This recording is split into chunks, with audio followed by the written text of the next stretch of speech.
Isaiah Thomas, known to many as the man who single-handedly carried the Celtics to the conference finals in 2016-17. That same season, he also managed to finish 5th in MVP voting, polling behind LeBron and Kawhi. Many may also know him as the miraculous story that came out of being the 60th pick in the 2011 draft class, whilst also entering the league as the shortest player.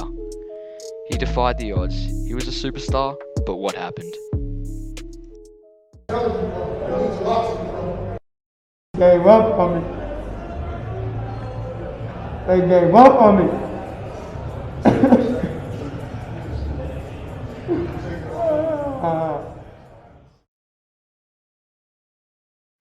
Welcome back, it's All Ball, and today we'll be looking at players that fell off in the course of a season. If you want to see more videos like this, make sure to leave a like, subscribe, as it really helps the channel out, and leave a comment telling me what you guys want to see in future.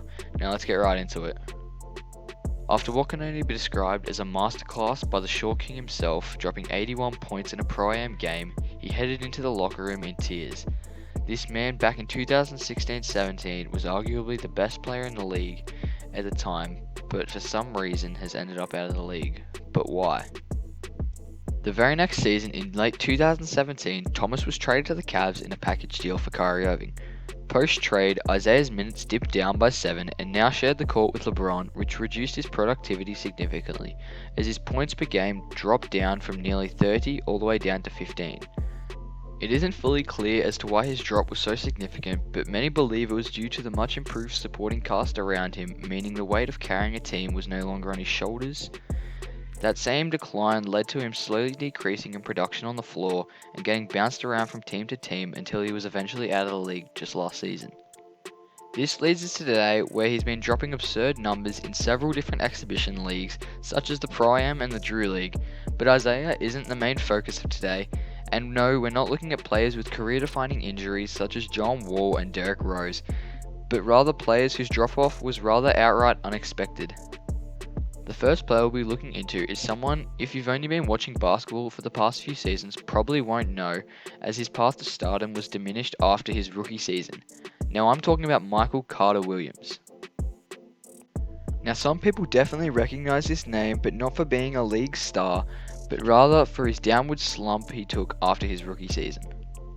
Carter Williams was brought into the league with the 11th pick by a rebuilding 76ers team, looking for star power in their backcourt, and at the pick he suited their needs perfectly. He came into the league all guns blazing, as in his first NBA game he nearly had a quadruple-double with 22 points, 9 steals, 7 rebounds, and 7 assists. These stats are outrageous for any player, let alone someone in their first game. Think of it this way, he would have been one of the only players all time to record a quadruple-double but just fell short. Even if you didn't happen to witness his first game, through the season he just seemed and looked to be the piece the Sixers were missing to improve and begin their push to the playoffs, as he dropped a career high against the Cavs, which still stands today. That same year he notched up 2 triple-doubles, which is an amazing feat for any player. That same year he won Rookie of the Year, averaging 16, 6 and 6, and even had the avid basketball fan at the time had to admit he was going to be something special, if not a solid role player on a contending team. No one could have predicted his downfall that was to come. After that season, his stats started to decline, as during mid-next year, he was traded from the 76ers to the Milwaukee Bucks in a 3-way trade with the Suns, where the Bucks received Tyler Ennis and Miles Plumlee. His minutes were cut by a reasonable amount, leading to his scoring drop-off. He would then go on to play 1.5 seasons with the Bucks before being traded once again to Chicago, where his minutes were really taken away from him and went from playing 29 minutes all the way down to 18. For the next few years he would play for Charlotte and Houston before being traded to Orlando, where he found a steady role off the bench, averaging 7 points, 3 assists and 4 rebounds. He obviously hasn't gotten back to where he started off his career, but he's steadily trying to make his way back to where he once was. The next person on the list, not many people may know about his drop-off, but is like no other scoring drop we've seen by a player. This man was Ron Harper. Ron was drafted in 1986 with the 8th pick to the Cavaliers, and in only his 6th game had his first 30-point game, scoring 34 points against the Kings.